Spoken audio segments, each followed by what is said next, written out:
think that today I'm super thrilled and I'm super happy to have one of the good person that I know since a while here with me to tell us a little bit about his story, what he's been doing, where he's born, everything about it. And this is Giorgio Bargiani. Vai Giorgio! Buongiorno, buongiorno Luca. Buongiornissimo. Super thrilled as well to be here with you. Knowing you after also knowing you for almost 10 years, I feel like a lifetime, and it's not. And you know, We know a lot about each other. wow. We know a lot. We saw each other all around the world. I was at your wedding and in Mexico. That was a memorable one. But here we are today. Here we are. In this blue magic little house in London. Secret location. We can reveal. It's better to know. Yeah.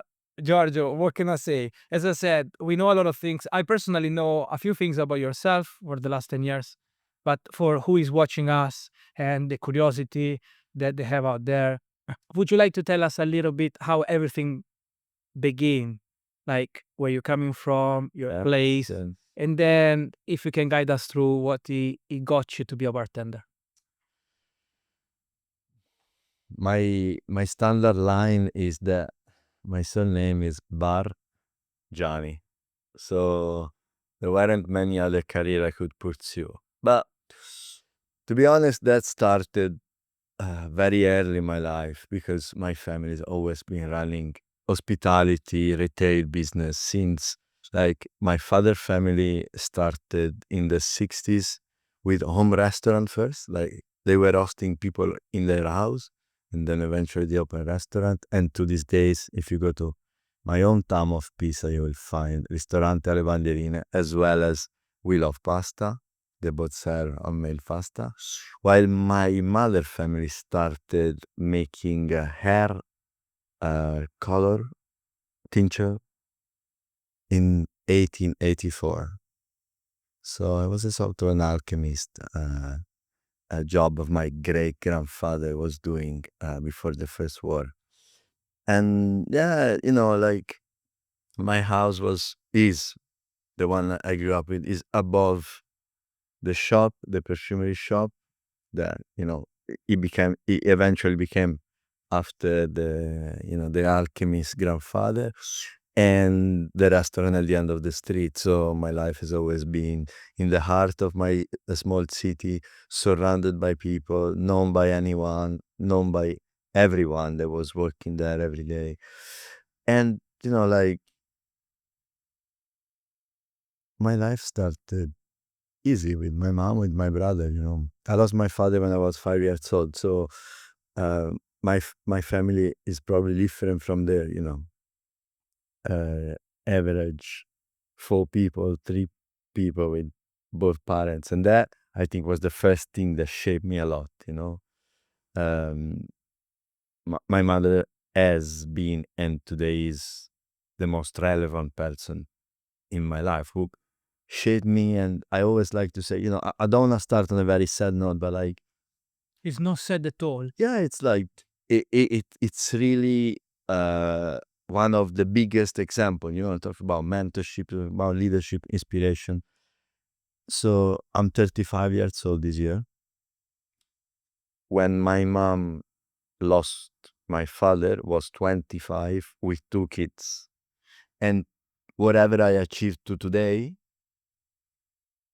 to me, it doesn't look like a tenth, a fifth, like a very small part of what she did. Because if I am who I am today, it's because she stayed mentally strong those years and, took care of us and protect us from whatever could affect us and could affect me and my brother growth. So she always put me in a position where I was free to choose, where I was free to live my life, where I was free to take decision rather than, Giorgio, you should do this, you should do that.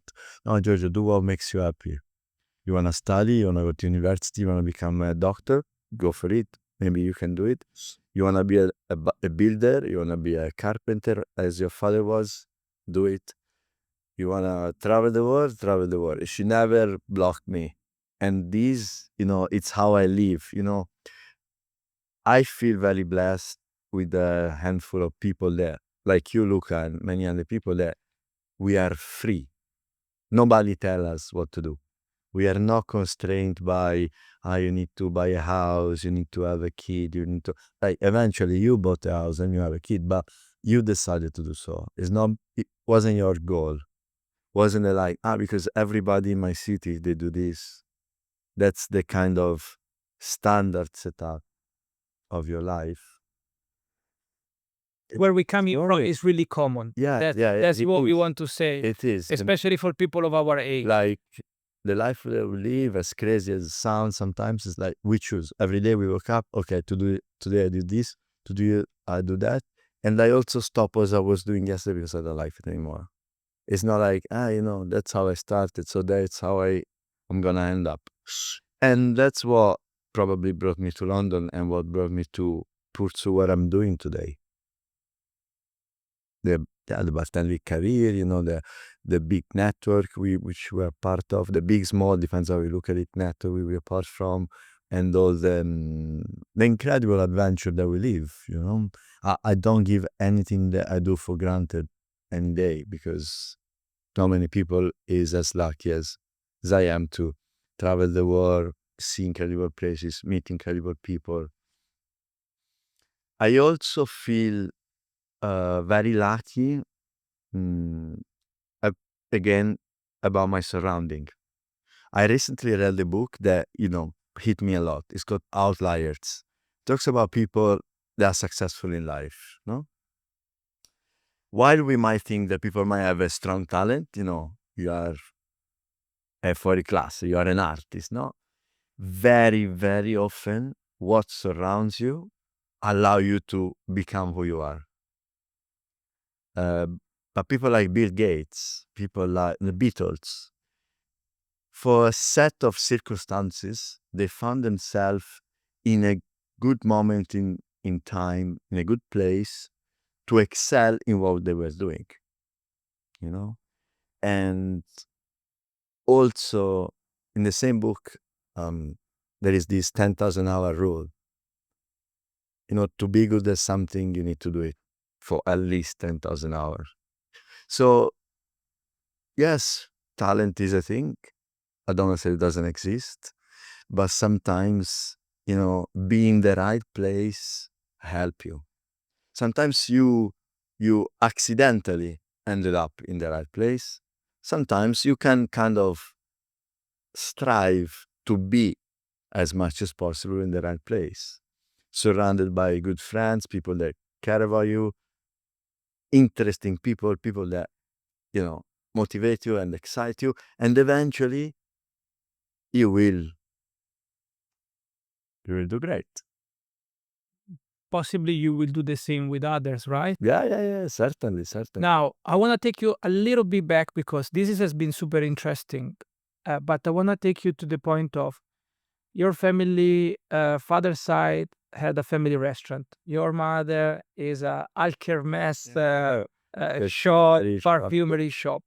Like you grown up really tough, with your mom and with your brother, because I know you have a brother.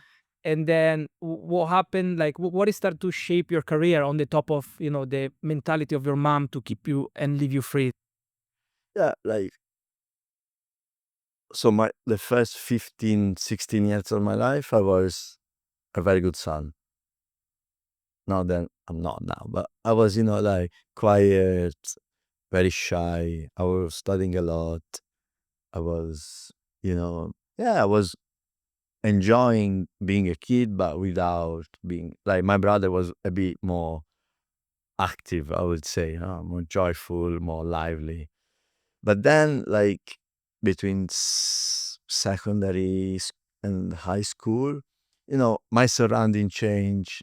The kids, teenager, I was hanging out, they were, a bit more uh, out of the line. So we were having more fun. Nothing, I mean, can openly say I never did drugs in my life. I never steal anything or, like, I don't know, do something out low, but we were going out.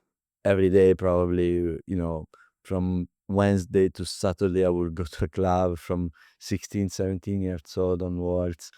And that, part of the freedom that my mom gave, freedom related to trust and respect. You do what you want, but you always come back home.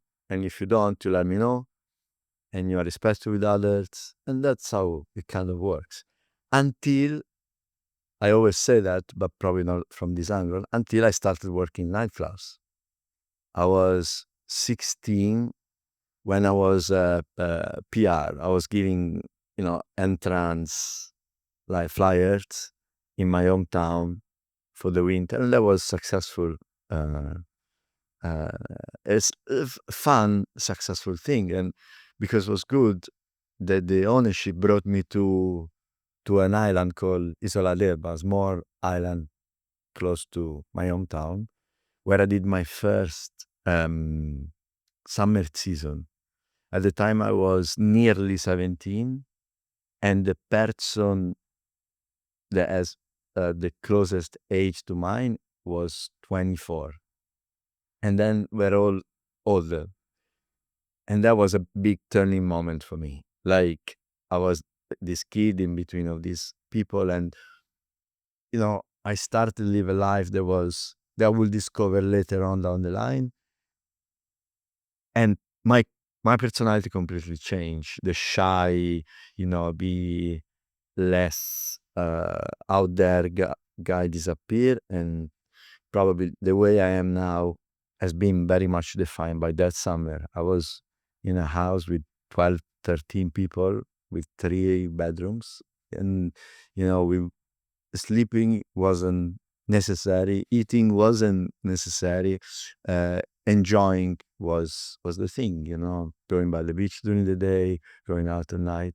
And it might sound as something silly and not, very inspirational, is very um you know solid for a future to come.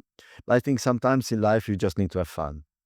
You have fun, so whenever the fun goes, because we grow up, you don't have regrets that you didn't have fun. The fun probably lasts for 6, 7 years working there, in Tuscany again, where I'm from, in different nightclubs. Bomber, si sente. Io lo sento. Mm. Mi mette tu, please. Scusa. Beh, dai, bombe. No, perché pensavo che era una roba momentanea, però mica mi manda in tilt il cervello. Sorry. Let's start from the room of 13 people. No, sleeping is not necessary. Yeah. So sleeping is not necessary. So sleeping wasn't necessary, eating wasn't necessary, having fun was necessary. Was the thing, I believe you have fun in life. That's a moment you have fun. You enjoy still being responsible, but you wanna be you don't want to have any regrets when you grow up and there's no more fun or there is less fun, because responsibility increase, and you can't have fun on a daily basis. So from this room in the Elba Island where I was sleeping, I was staying with 13 people, all way older than me, having parties at night, like going for clubs, or uh, during the day going by the beach. It lasts for 6, 7 years, yeah, probably more, while I was working all around Tuscany, nightclubs again, weddings, uh, fashion show, a bit kind of everything, restaurants, catering events, whatever. Until one day I woke up and I say, okay, I had fun. I still want to have fun. I just need to make it Professional. professional, exactly, because that was something that was very much missing at the time, in my field, in my place. And so Sorry, hard Giorgio, one second. Bomber, c'è il coso acceso fuori. Senti zzz. è lo riscaldamento. No, se no vado io, però perché Cioè, se no mi dimentico sta roba. Scusa. Vai! L'ambiente. No, perché poi mi preoccupo, dopo lo senti in sottofondo. Vai! Minchia, si sentiva forte? Io no, noi no, perché quando facciamo anche le robe con Taos, cazzo, cioè c'è un spegniamo tutti i frigoriferi e vabbè vai, siamo. Sì, scusa, the part of yeah, it was the part you said like I felt like working a club, but then I had needed something more Okay. professional. So parti da lì così. I needed something more professional, and I think there were the years of social media coming out, becoming bigger and bigger. Facebook was kind of sh- growing, shining, and Instagram was starting, and YouTube was already a thing. And on those channels, I saw Aldo Perrone, I saw Simone Caporale, I saw Salvatore Calabrese, people that are not stranger for us, bartender, and I say, if they can do it, I didn't say I can do it, but say, I can go there and be surrounded by them, because until that day, the nightclubs people that surrounded me gave me a lot of opportunity, gave me the opportunity to spend some year still having fun while working. So yeah. So do you think that has been the turning point for you? That think so. that in that specific moment you decide to move away? Yeah. Or yeah, and then you took your stuff and you said, I'm going to London. No, I mean, Tell me how it it happened. hasn't been that smooth and easy. No, like one day I realized that I didn't know a lot of what I was doing. I thought I knew, but then I realized that I knew my knowledge was very superficial.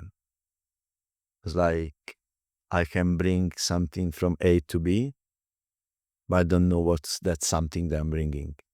And the A to B is, like the waiter job, because nightclubs, I wasn't a bartender. I was doing bottle to tables. So I would bring a bottle of rum, or vodka, or gin.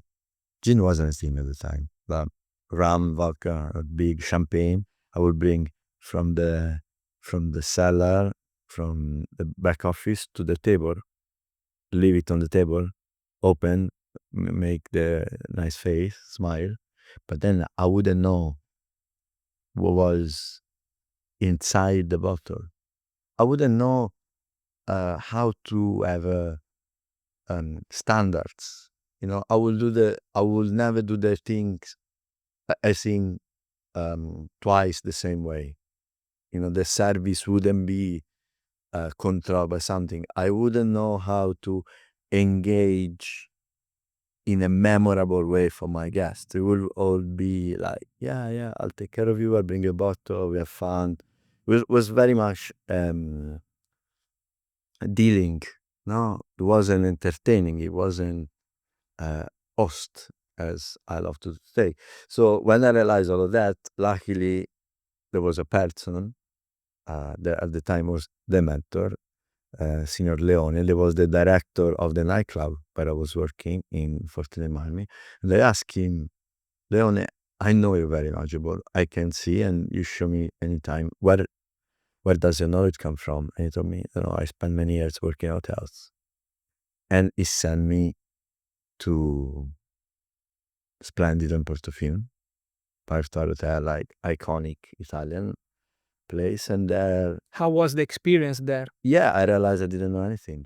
But I not even talking about spirit knowledge, or I didn't know how to place a coffee saucer on a table, because I will do, again, 20 times a day, 50 times a day, every time different. I will never thought my way. The coffee spoon need to stay in a certain position every time I put it down. Is there a side where I should put the coffee down, from right, from left, and then the power of words, of how you speak to people, how your body language, your expression. And that was a big hit, because I felt like I didn't know anything. But that also was a big, like, shower of humbleness, no? Like reality check, Giorgio, you don't know anything about this job. What's the biggest lesson that actually il Signor Leone, that how you mentioned, you think he passed it over to you? Signor Leone, I mean, I didn't work in the hotel with him. We work in the nightclubs. And in nightclubs, he will correct me on truly stupid things. Like, I will see the floor dirty and I will clean it with a napkin. With the napkins that we use for food. He will look at me and say, Giorgio, there is paper for it. There is the mop. Why use napkins? They're more expensive, and we use them to clean our faces while we eat, for instance. Or maybe, Giorgio, your shirt is not pressed. Your shoes are dirty. And this thing at the time, I was actually quite cocky. So, I don't care. What different they made? This thing. The bottle will go from A to B anyway. But, as Aro Perrone always said, doesn't matter what you do, but how you do it. And how you do it there, it was a big change. And the last thing that Leone told me before sending me to Portofino was like, Giorgio, this job wouldn't stress you physically. It will stress you mentally. A stress that I kind of never had before. Yes, I did, but not for 9 hours. I remember going to Signor Santo, who was the restaurant manager Portofino, and he would tell me, Giorgio, your shift will be 9 hours. And 9 hours. I fold 9 hours, I put it in my pocket and see you tomorrow. And because I was used to 13, 14, 15. And he said, yes, but there will be 9 hours. You need to be present for 9 hours. You need to know where you are. You need to know what's going on. And that was very stressful. And, I couldn't handle many things. And that was a big, The learning process. eye-opening thing. But eventually then, I did kind of well. Portofino is a summer season hotel. So during the winter, they sent me in the Oxfordshire, here in the UK, and the countryside of Oxford, in a 2-Michelin-star restaurant. So the pressure was way higher. I didn't speak English. Most of them were French, so they would speak French between them.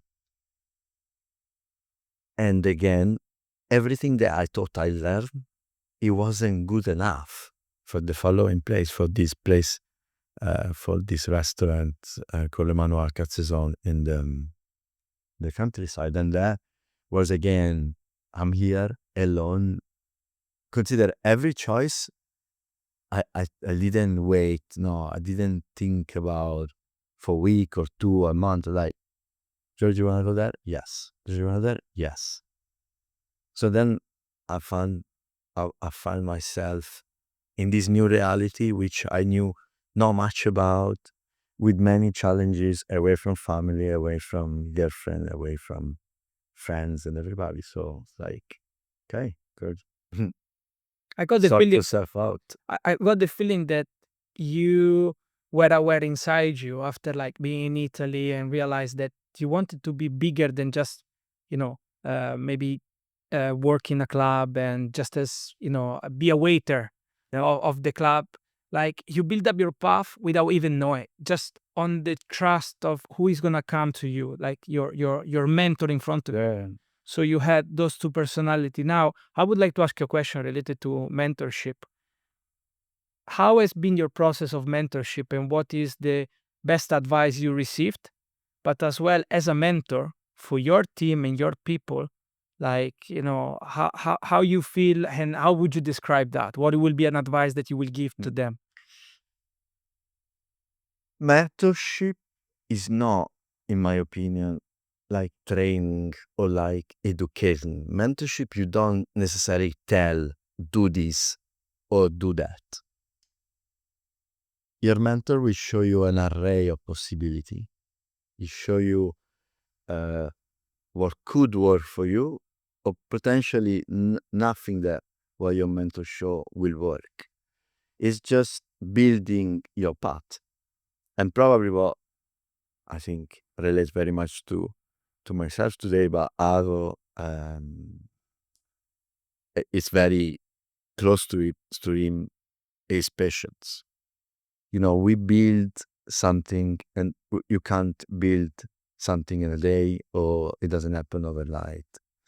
And I realize it more than ever because couple of years ago, 2, 3 years ago, I had a very challenging moment in my both career and life.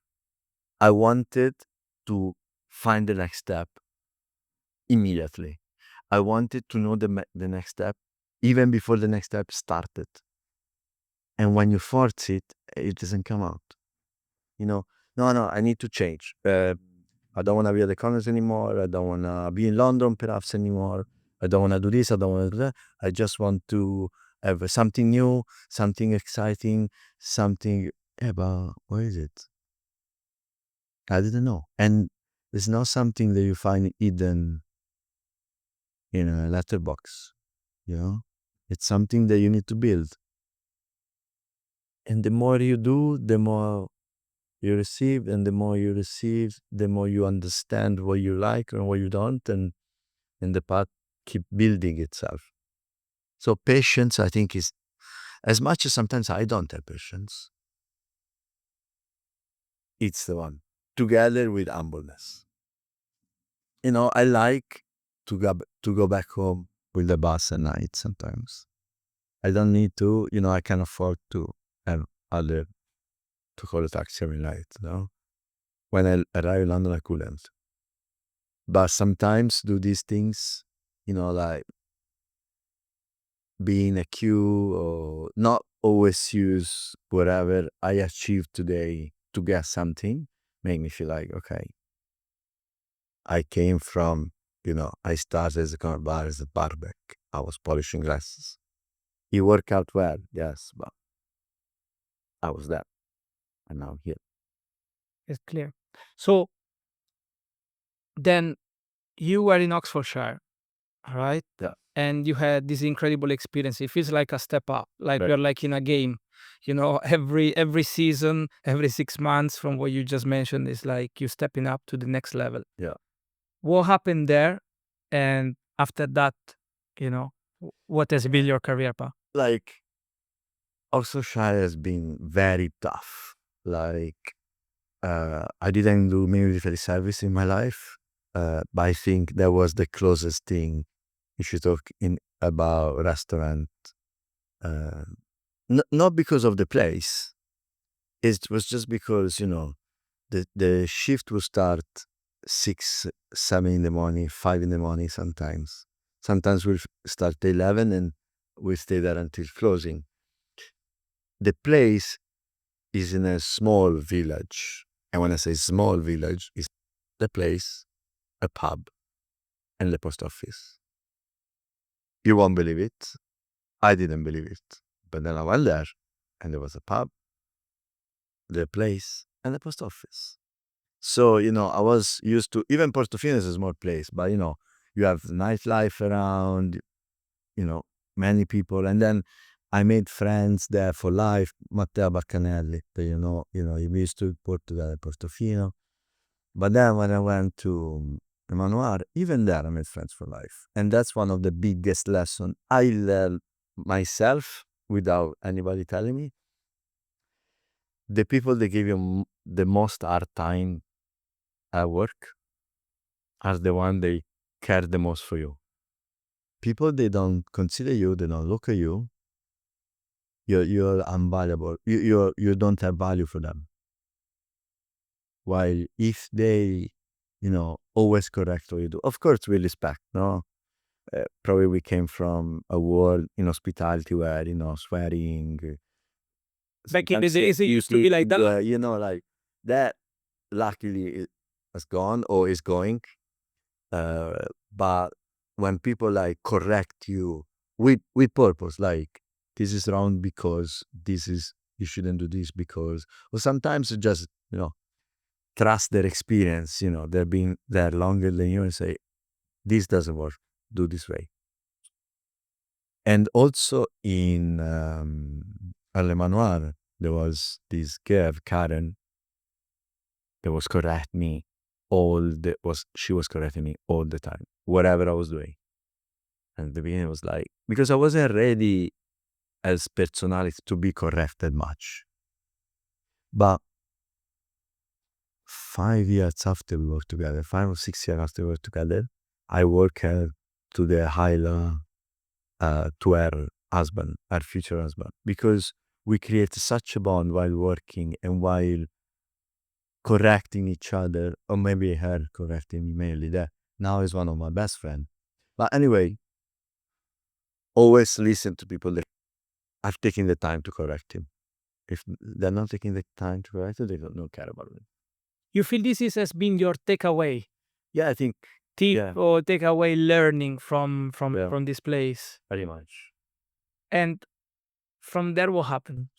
And there, I came back to Portofino, which I don't judge as a mistake. I don't categorize as a mistake, but is actually the way they made me realize even more I wanted to move to London. Because I came back to Portofino, and Portofino, after Le Manoir, after the Oxford Show, was easy. I was speaking Italian again. The standard of service were different because it wasn't a Michelin star restaurant anymore. So I said, okay, I do this summer because I believe in honoring commitment. Because I said to Signor Santo, I'll be back. I came back. I did the summer. But, sometimes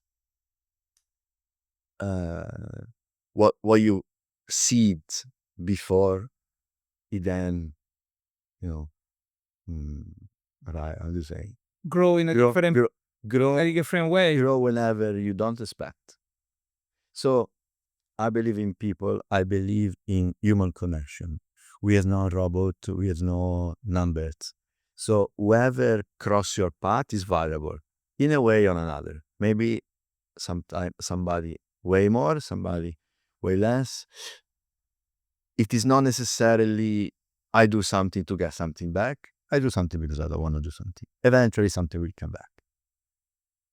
And it's not, again, I don't expect anything from anyone. But during my summer, the second summer in Portofino, I received a call from Daniel Manetti, who is, again, another one of my best friends.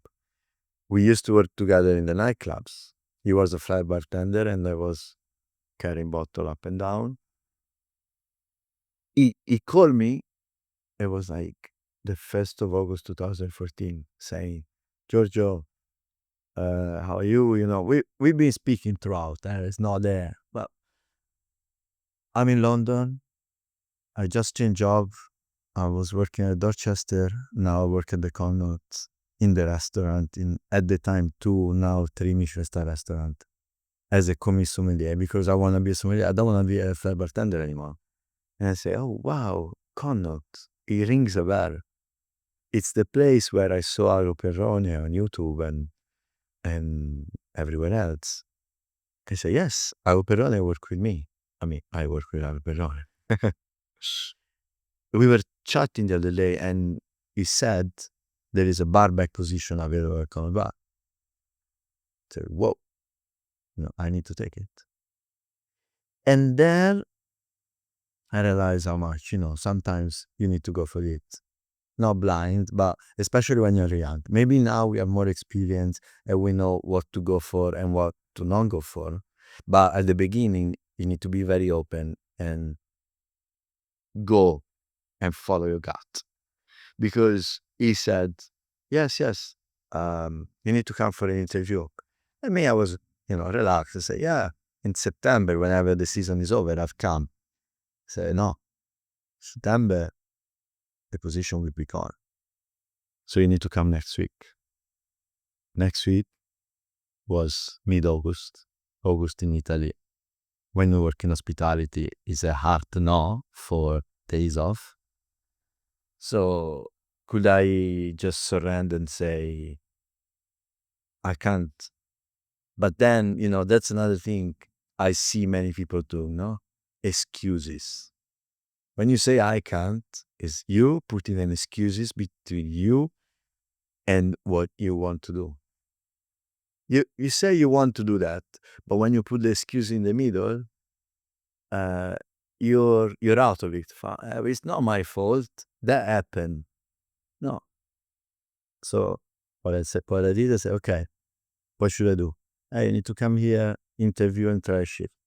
Okay, interview and shift. Senior Salto, I need to go to London and do an interview and try shift.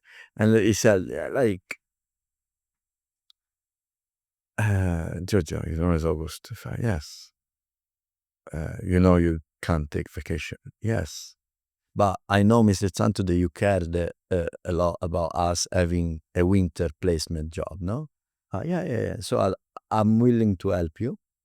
Signor Santo was another man that would correct me every day, every other day. So I say, yes, Giorgio. So on Monday, I'm not sure it was Monday, but all right. Monday night, you finish a bit earlier, like midnight. You take the first flight the day after to London from Pisa. You stay in London, and then you can come in at work on the Wednesday in the evening. So a day and the service off. And that's what I did. My ex-girlfriend at the time came to pick me up at night on Monday. Tuesday I flew. I came here. I stay at Matteo Baccanelli's place that was already here. My friend used to run in Portofino. 2 interviews, try shift. I was already happy to be there, Like I spent a day at the Connaught Bar, this wonderful place. And then I came back 2014, 6 years after the Connaught Bar opened its door. And the 18th of September 2014, so 10 years and 10 days, 11 days ago, Congratulations. I started. That's how it went. Impressive. So this is like, it makes me think of one thing is like, if you have the willing to do something, you can do it. Yeah. Excuses are just the worst of the worst of the worst that it can ever happen to you, because you feel good at the first step. When you find an excuse, you feel like you find a reason why. But what you just said, it's super clear that you're fighting against your will Yeah. before everything else. But the commitment as well has been super important, because you respected your mentor and you've been clear about it, and you said the things that they are. So it's really impressive what you just been telling me, and it's resigning a little bit a certain part of my journey that has been when I came to London. But this is a different story. Now, you went for the interview. Yeah, Agostino squared you down. Yeah. Checked if you were the right person to run the back bar. Yeah, the back of the bar, right? And what happened? You went back. You felt satisfied of the experience. Yeah. What you thought is gonna end up there at that time, or Like there, I wouldn't know. Like I go on my way out, gave me his business cards. We'll speak. We'll be in touch. And something that probably I will repeat down the line is to enjoy the process. No, so go back and being stuck to I need to go there. I want to work there. It wouldn't help me anyway. So I came back and enjoyed the last multiples the FINA. so you knew it. You had the job. No, I didn't know. How you didn't know? Because it was the last months of the season. Yeah, I see now. So I came back from the interview and, I did the last month. I must be honest, when then they were renewing the contract mid-September, when they asked me, do you want to renew the contract? I said, no, because I'm going to London. They weren't very happy, but, the end is a deal, as a contract. Work is a contract, And that's another very important thing. Maybe we'll go back. We'll come back later. Personal, professional, the respect, the personal respect and the professional respect are two different things. So for me it was very important to be respectful professionally, giving the notice to say I'm not renewing. At the same time, Signor Santo knew that my goal, my dream was to move to London. So, and that was my more personal preparation. You had a dream. Yeah. You had to fulfill your dream. It seems to be that this is like your core values, as you just described it, like professionally Yeah. and personally. I respect, on a certain level. And Agostino called you, so you're going back to London. What has been the biggest challenge that you had coming from Portofino and all those experiences that you had in Italy and arrive at the Connaught? Yeah, so And tell me some stories about it. no, I think probably the most difficult part when you move abroad, it's find a new, I don't just want to say balance, it's probably a new routine. You've been living in a way for most of your life. Even though Portofino was in my city, but many elements were like the food, the language, the traffic, the fact that I was very close by the sea. Many things were like resembling my whole life. Already Le Manoir was like, the Oxfordshire was already very different and was already a challenge because but I knew it was a 6-month one. So I had 6-month house rented. I had a contract that would land that day. So when I came back, Portofino and then London was like, okay, now I need to build a new life. New, like, how long does it take to go to work? 30 minutes, 40 minutes. At the beginning, I was living in a house with 9 people. Never.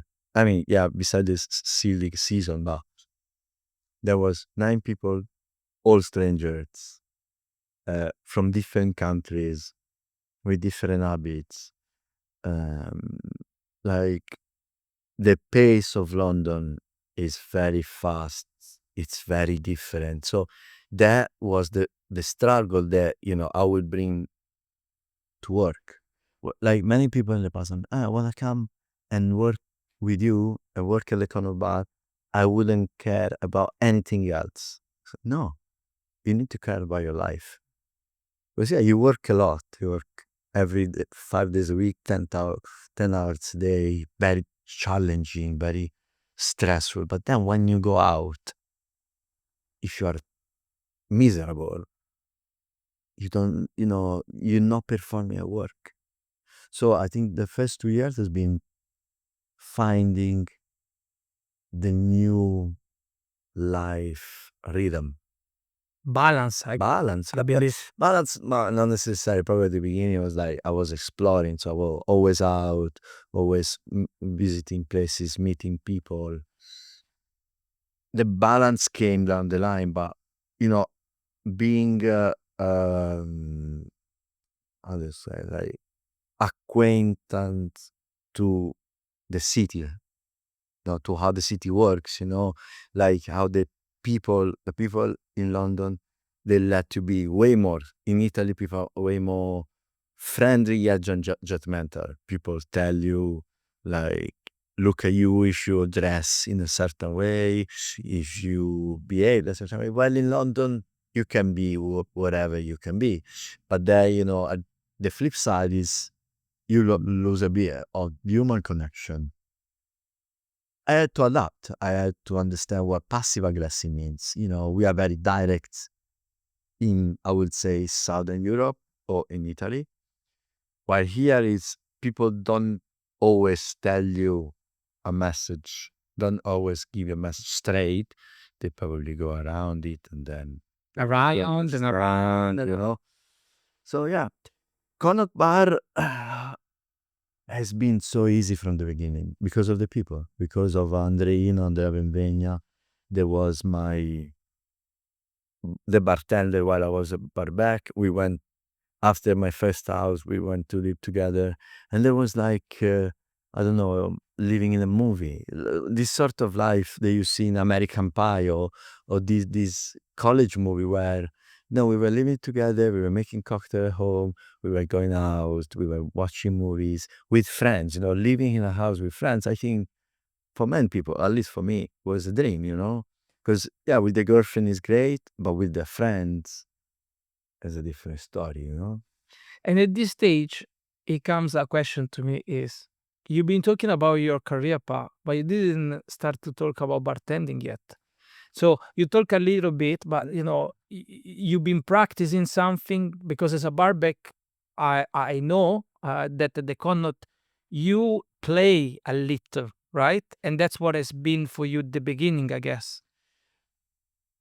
To date, I think that for me, bartending related a lot onto community and network more than spirit, vermouth, and bitters. But what probably my previous experience and then the Connaught gave me a lot is a sort of a template, a structure on how to work. So when I was a barback, was important to be clean, efficient, and organized. What it means. I put the glasses in the machine, in the glass washer, take them out, put on the side of the uh, hot and just wash glasses, and of the other side where I can put the one I polished. While somebody else will come and ask me for a bottle of wine, I need to know where it is and give it promptly. This template, I still use it today. Rather than having a washing machine, I have emails. Rather the unread emails. And rather than having polished glasses, I have read and replied emails. The bottle of wine becomes a last minute event he asked me to do next week. So how do I deal with the exception, with something that come up suddenly while managing my glasses? It's a fast respond.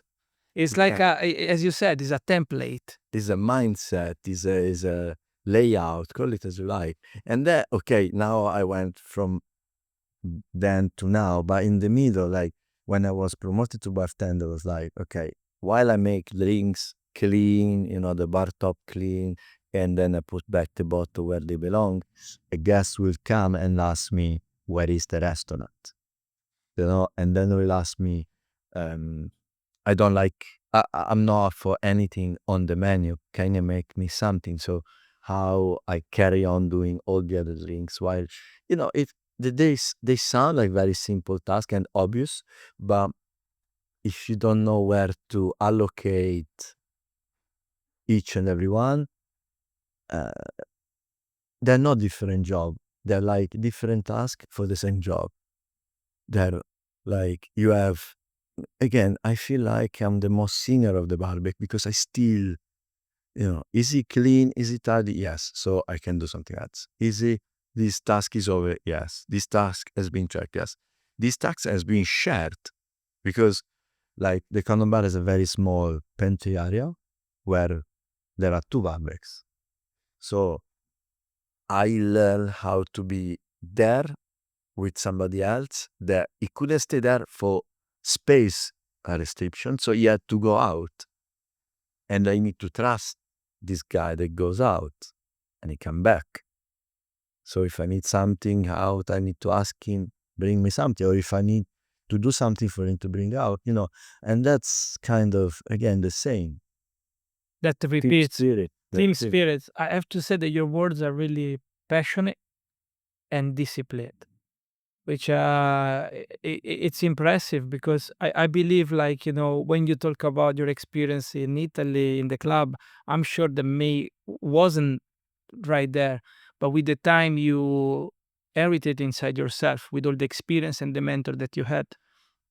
And now, jumping a little bit on the hot topic, which is literally you arrive at the con, you start as a barback. what has been like, from being a barback to a bartender and now the bar manager? Assistant Director of Mixology. Don't ask me Sorry, yeah. what it's about. That's that's my Okay. title at the moment. Yes, sorry, my bad on that. I should have read this a little bit further. So the three steps and which experience, like what lead to the other, like from be barback to bartender to assistant. I don't know. It just happened. It make it happen.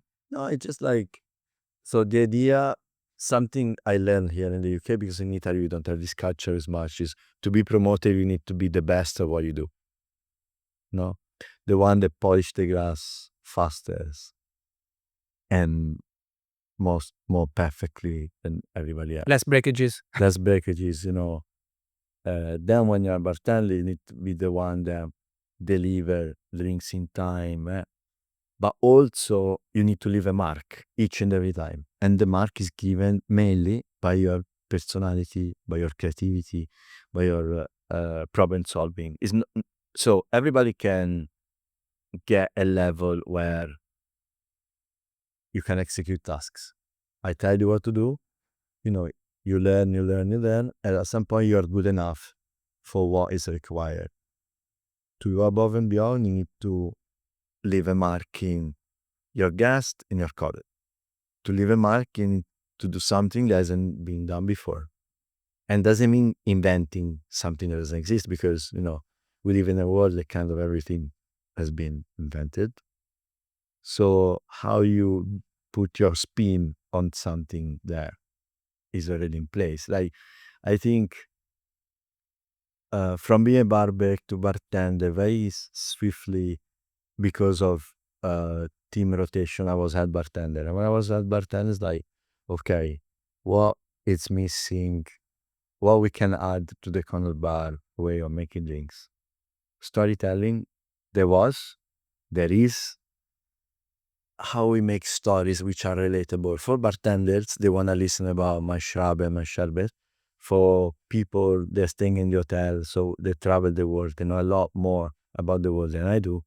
And to people that they read us on newspaper and they just want to come and see.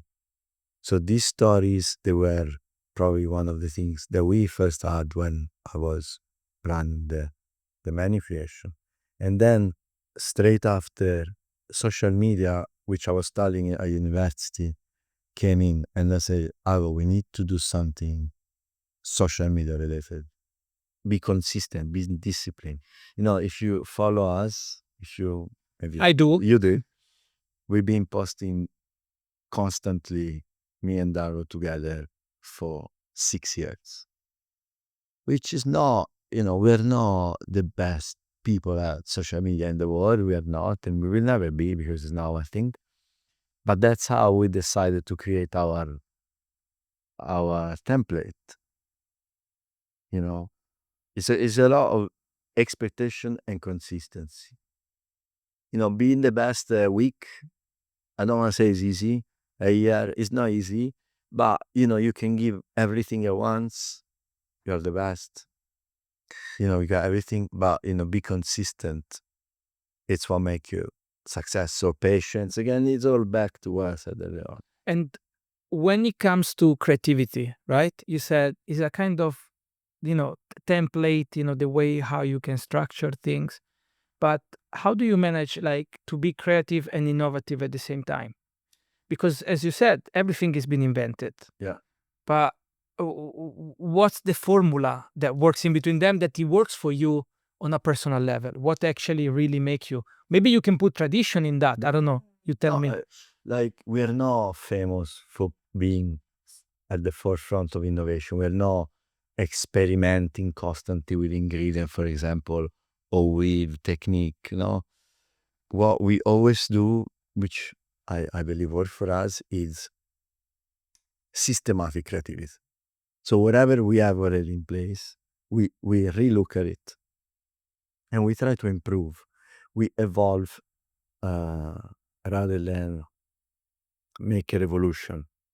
Our martini is the best example. We've been doing it for 16 years.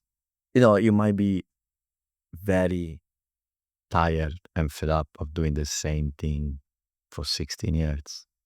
But still, we find a way to make it fun, to make it appealing for people. Like there was a time we were doing hyper in front of monuments. I don't know. And there was a martini. Lately, we did a martini with a beatboxer. The martini is the same. It's how you relook and look and relook at it to say, what's the different language we bring in this time? It's impressive because if you ask 10 people that they've been to the Connaught and they cocktail lovers, and you ask what's the best martini, 9 out of 10 says the Connaught martini. And as you said, it's like it's the same martini since day one, but it's the way how we look at it and we repropose it. It's unbelievable. Well, that's really, really, really, really interesting.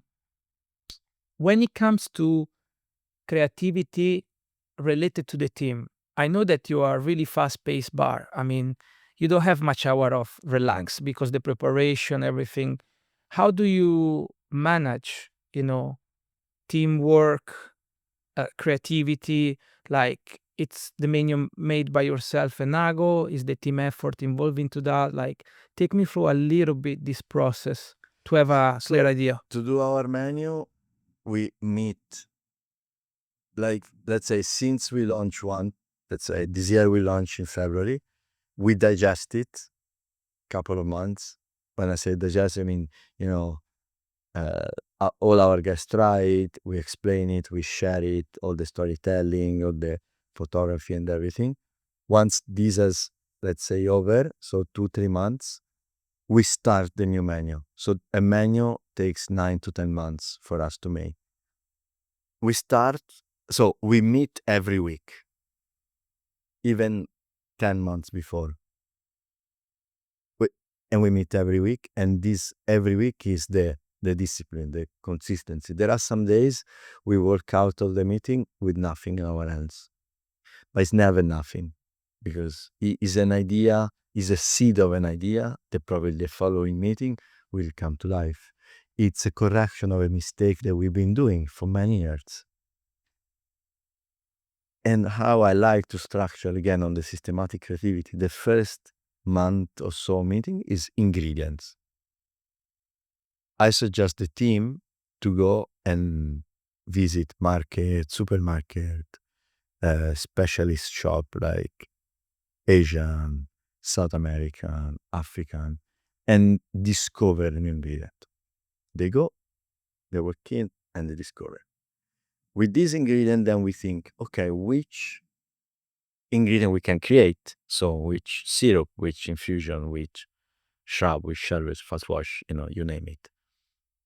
And we create a set of ingredients.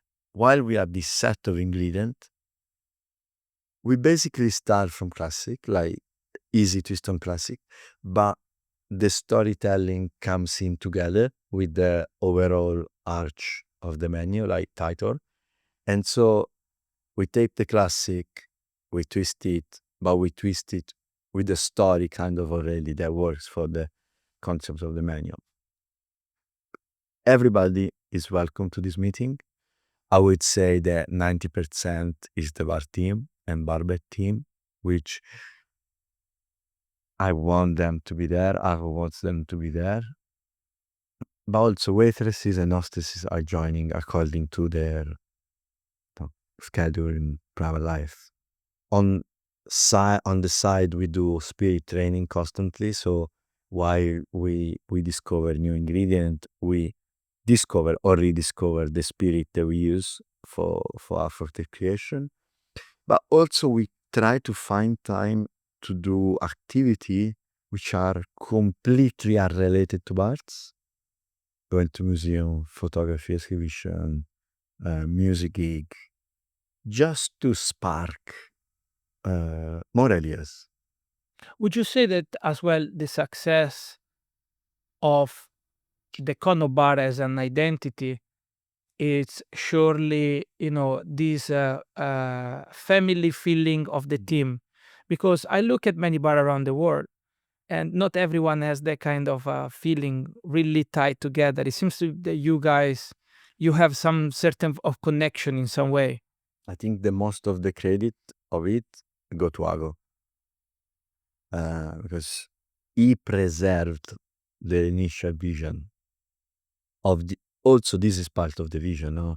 The fact that we stand together, we spend time together, even though he's like it's our director, and now we have kids that are like way younger than him and me, so we're not hanging out as much as before.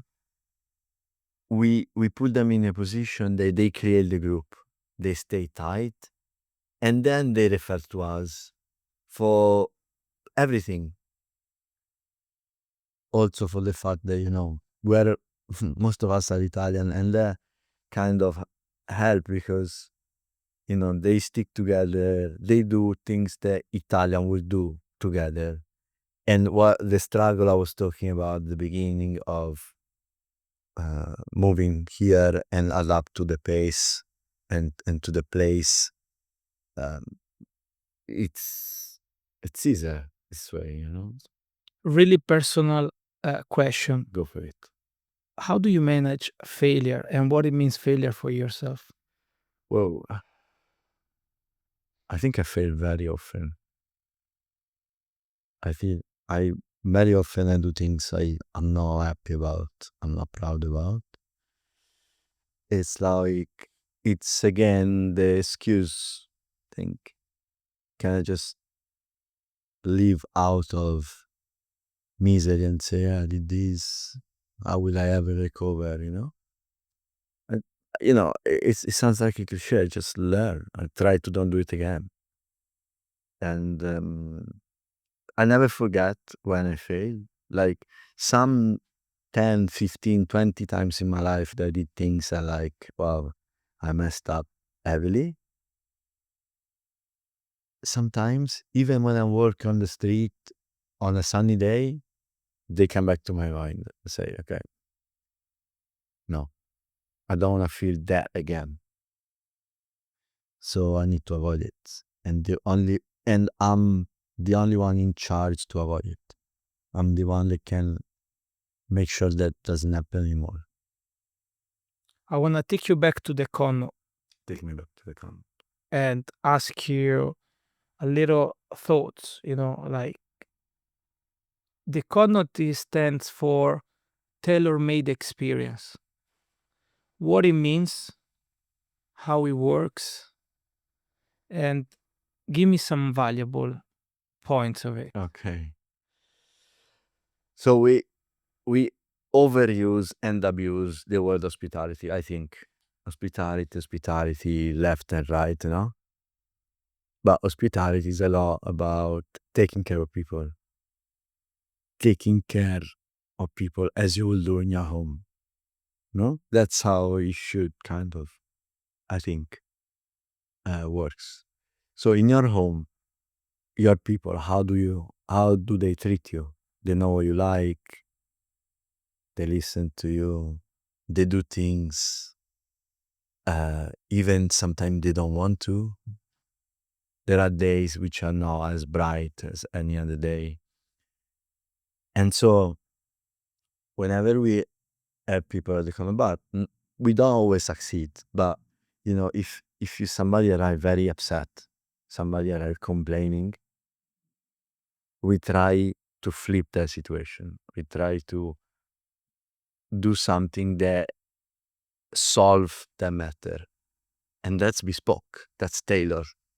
Because if everybody that works through the door, we smile, straight up we start, don't forget the smile. Yes, maybe you have a bad day and you look and if I want more wine. We tend to be very positive at all time, but not everybody it's ready to take positivity every day in every occasion. Also, we always need to be humble that as popular, as well known, awarded as we are, not everybody will love what we do. And again, the martini is the best example. People come and want our martini because they saw, because they heard, blah, blah, blah. Martini for me is a cocktail that's not for everyone. Actually, it's probably for a small niche compared to, I don't know, a spritz or a mojito. Cioè, martinis. So if we stay arrogant on what we do, it's the best, it's one of the best cocktails in the world, chances are that people won't enjoy it. Let me know. So we need to always be humble and say, do you like it? No. There's no problem. What do you like? Around you. Try to, I think this is very difficult, but it's the thing that impress the most. Try to do things that people resonate with a lot. You know, if you have somebody visiting from Vimercate, no? You know Vimercate. I know Vimercate really well. You know Vimercate very well. I know. So you know the main square of Vimercate. I know. You know where the most famous restaurant is. So you have somebody visiting from Vimercate and you start to talk about Vimercate. Don't talk about how cool is your place. They will realize, they will leave. But if you make them feel at home going back with what they know, they will open themselves to the experience. They will open themselves to the place. They will probably like something they don't like just because they feel that there is, you know. I always try to, for example, when bartenders from the other bars are coming, if I've been to their bar, it's easy because I know about their bars. If I don't, maybe I research their bestseller. And there's a joke, I'd make a lot of jokes. Maybe it's not for everyone this, but that's my style of putting. I know that you do Negroni Sbagliato in your bar is the most popular bar, in the most popular cocktail in your bar. I come to your table, giving them and say, our most popular cocktail is the Negroni Sbagliato. And everybody will laugh and everybody say, yeah. And that, you know, already people feel like he cares about what I do. He's not here to show off what he does. It's not about you, but it's Yeah. about like who is coming. Taylor's made is doing things about who's in front of you. No, it's about what you do. Impressive. I mean, like the words that you've been saying is like a violin for me. So no, it's really beautiful. You taught me everything. And we're going for the last question. It's really simple. I'm really interested to know, now that you accumulate this massive experience over this long period of time, with the experience that you accumulated, what would you advise to yourself if you will start right now? Only one thing you can choose. No. Probably learn as many languages as possible because you can connect more. And if you can connect, the world is yours. Giorgio, thank you very much. Luca, buon verone, grazie a te. Number one. Grazie.